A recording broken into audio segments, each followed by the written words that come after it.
We have another couple that we need to talk about, Micah and Paul from Love is Blind Season 4 on Netflix. So get your popcorn.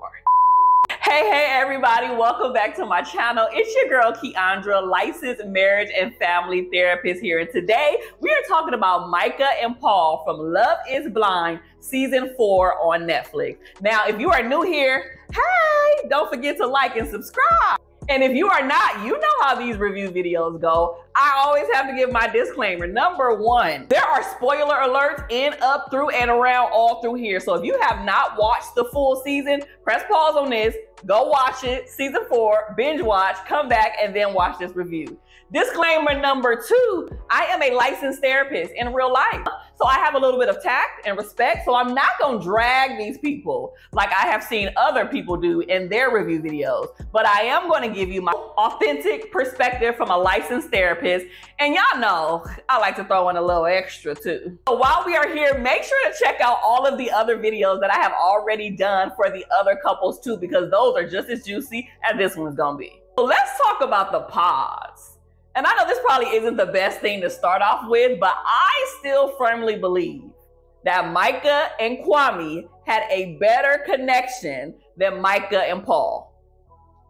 Say what you want about it, but that's just my personal opinion. But in the pods, I thought Micah was nice. She was so sweet. She was dressed. Every single time she came into there and had a conversation with Paul, she had her little makeup done, hair done, outfit, heels. I said, okay, sis, I'll see you. She laughed a lot and all of those things. But for me, I just felt like she was very surface. I felt like she didn't go too deep and didn't really share some of the deep things like some of the other castmates did. Like Zack shared about his mom and growing up and she was a stripper and how, you know, Brett's brother passed away, you know, days before his wedding. And like people were sharing real things and I didn't get that energy, that vibe, or that information from Micah at all. And the same thing went for Paul. When I think about their experience in the pod, I didn't get a chance and a glimpse to see them talk about any real topics, anything that was actually in depth, anything that was like, ooh, this is deep. It was very surface level, which why they didn't make it to begin with.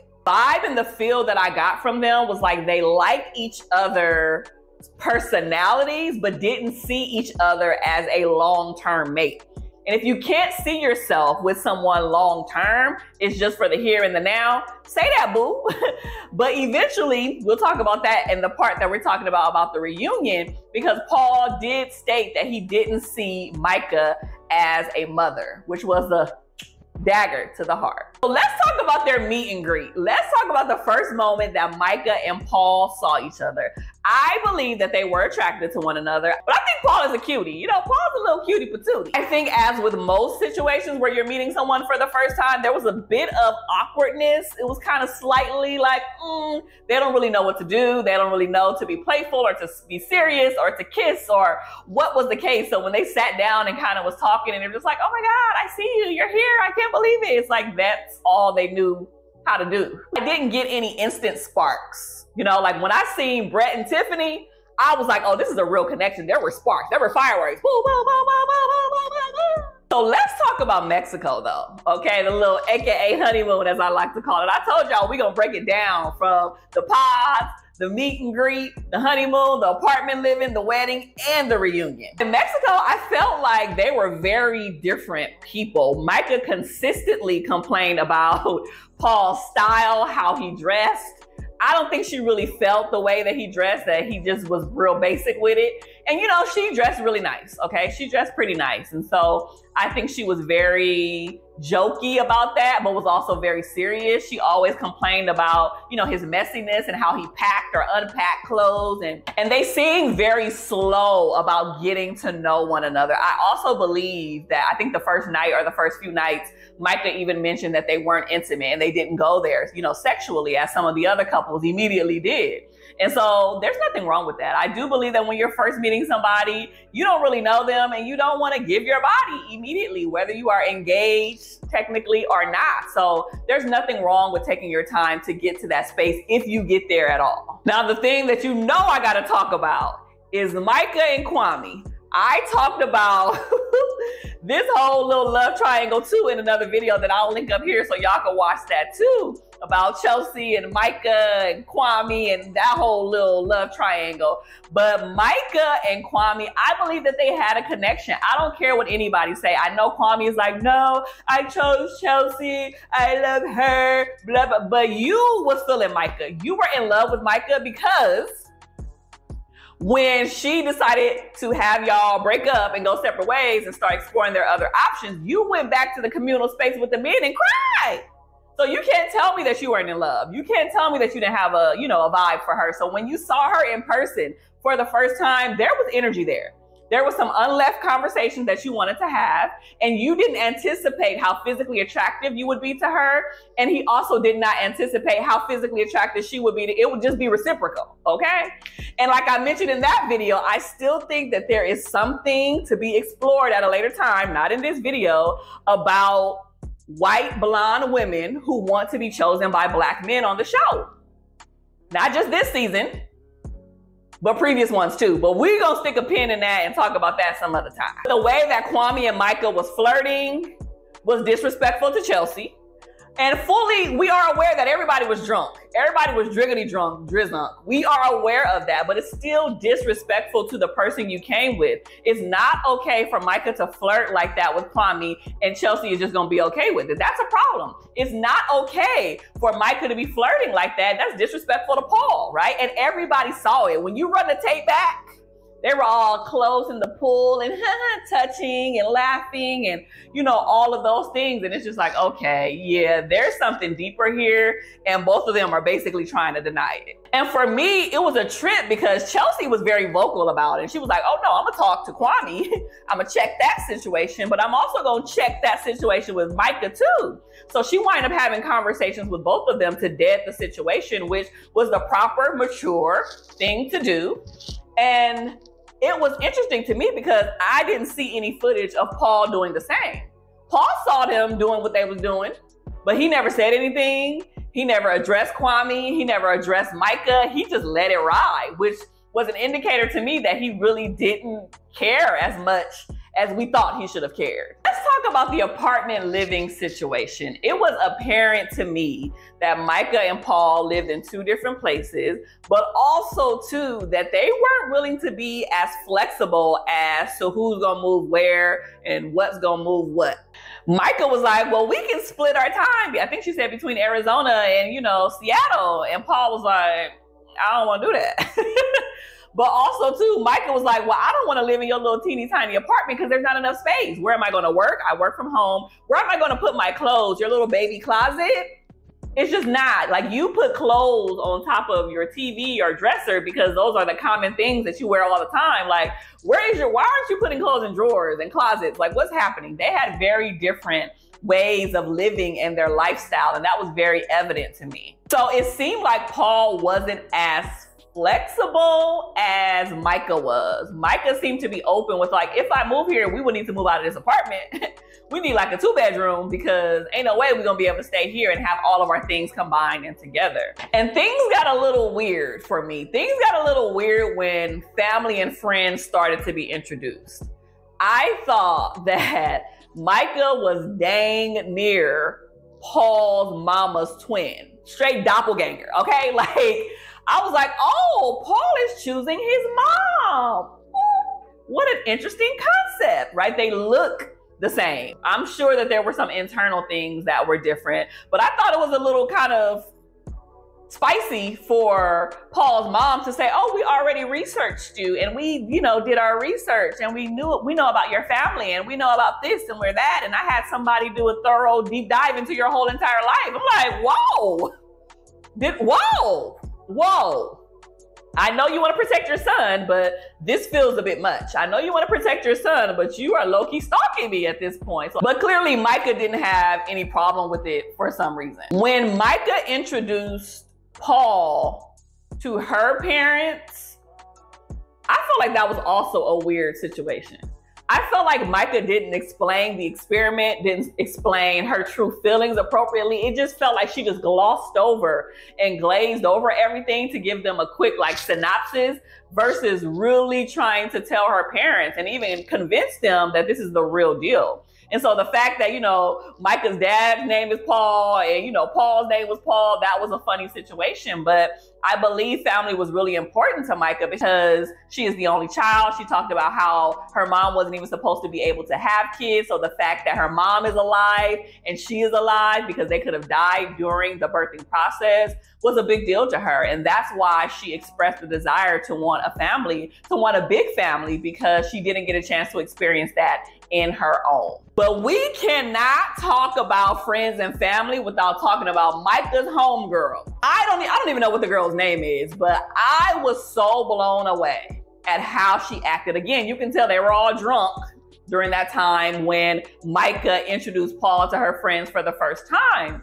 But the way her friend was just like, nope, he ain't it. Nope, I don't like him. No, it's whatever. You deserve the best. It's a no for me. Like, I carry so much weight and I give the final say so on Micah's love life. It's like, girl, who are you? Who died and made you God over her love life? Like, it's a no for me, you know? And to think that Micah didn't step in and will really step in. I think she tried to interject, but she didn't want to do it with her friends, but also, you know, not protect her fiance, so to speak. So the fact that Paul walked away and was just like, y'all do y'all little thing, y'all do the shots, I'ma go do me, was a clear indicator that something just wasn't right. And I don't think anybody should have that much weight and say so. Not your mama, not your friends, not your children, you know, in your love life, especially when it comes to your marriage. Like, who has your ear, who's talking in your ear, carries a lot of weight and influence. And so I think Paul was very observant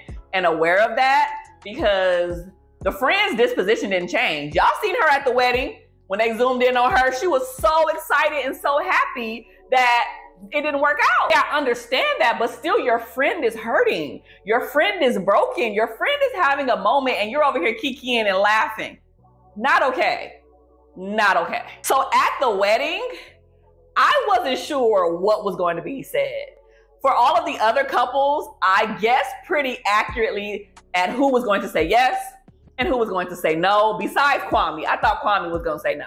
But anyways, I was pretty good at guessing all of the other people. With Paul and Micah, I didn't know, because moments leading up to the wedding, Micah seemed to be slightly like sure about her answer, whatever it was, either way. But Paul was so on the fence. Even when he had a conversation with his dad and I think stepmom, if I'm not mistaken, you know, like he was just still unsure. And I didn't know, it could have went either way. So I'm glad Micah did what she did by saying, hey, yo, the best thing that I could do is have you answer first.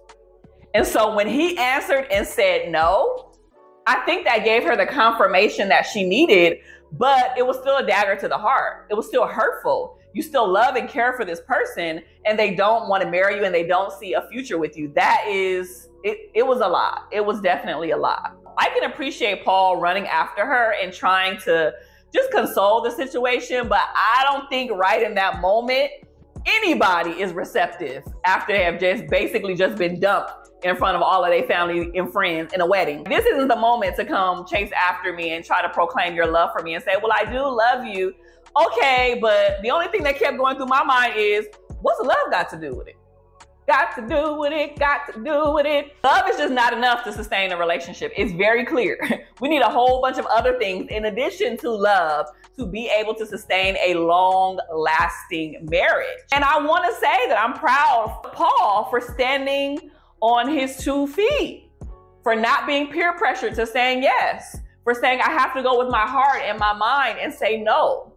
So even though it was a hurtful situation, I'm still glad that everybody lived in their truth. But I do think that if Paul said yes, Micah would have also said yes. Now, the reunion. I want to applaud, round of applause, to Micah and Paul for still showing up at the reunion, even though they are no longer together. There were other people who chose not to come to the reunion and wanted to be on Zoom, which was a cop-out. So I want to give a shout out to all of the people who still came. Marshall still showed up. Irina still showed up. Micah still showed up. Paul still showed up. And even though these were hurtful situations where it didn't work out, they wanted to be present. They wanted to state their truth. They wanted to do the right thing and to tell their side of the story.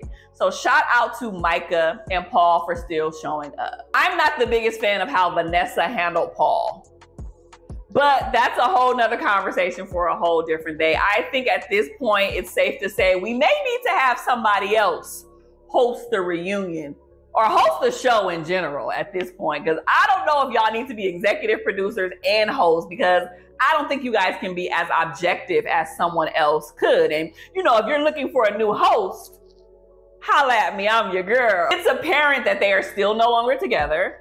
And it was interesting to me that even after the wedding happened and they both, well, Paul said no and Micah went along with it, they tried to date. And it seemed like that didn't even work out either. And I think the hardest part during this whole entire journey for all of us to hear, and even Micah, it seemed like this was new information to her for the first time, was that Paul felt like she wouldn't be a good mother. He could not see her being a mother.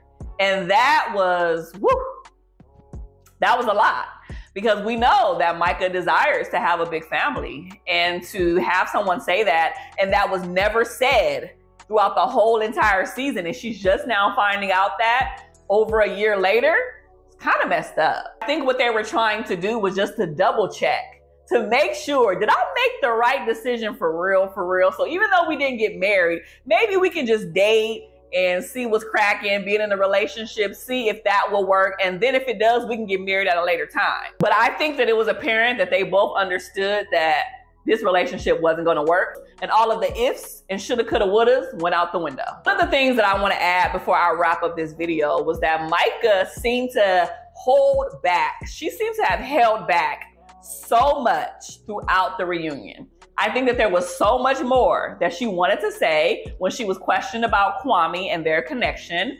I seen tears in her eyes in that moment. So I think there was something deeper there that she was just like, F it. They married, they're happy. I'm not even gonna rock the boat a little bit more. I felt like she was more tearful and kind of eyes watering talking about Kwame than when she was actually talking about Paul. You know, it's an emotional roller coaster for her, but I'm just hopeful. I am optimistic that she will find someone on her journey. It doesn't necessarily have to be Love is Blind and connecting with people from the show. You can meet someone in the most traditional way, most traditional aspect, like most of us meet people. And so I'm hopeful that that will happen to all of the cast members who are currently single. Thank you for taking the opportunity to watch another review from Love is Blind Season 4 on Netflix. Make sure to check out all of the other review videos. Share it with someone who needs an objective perspective on the show. And I'll see you next time.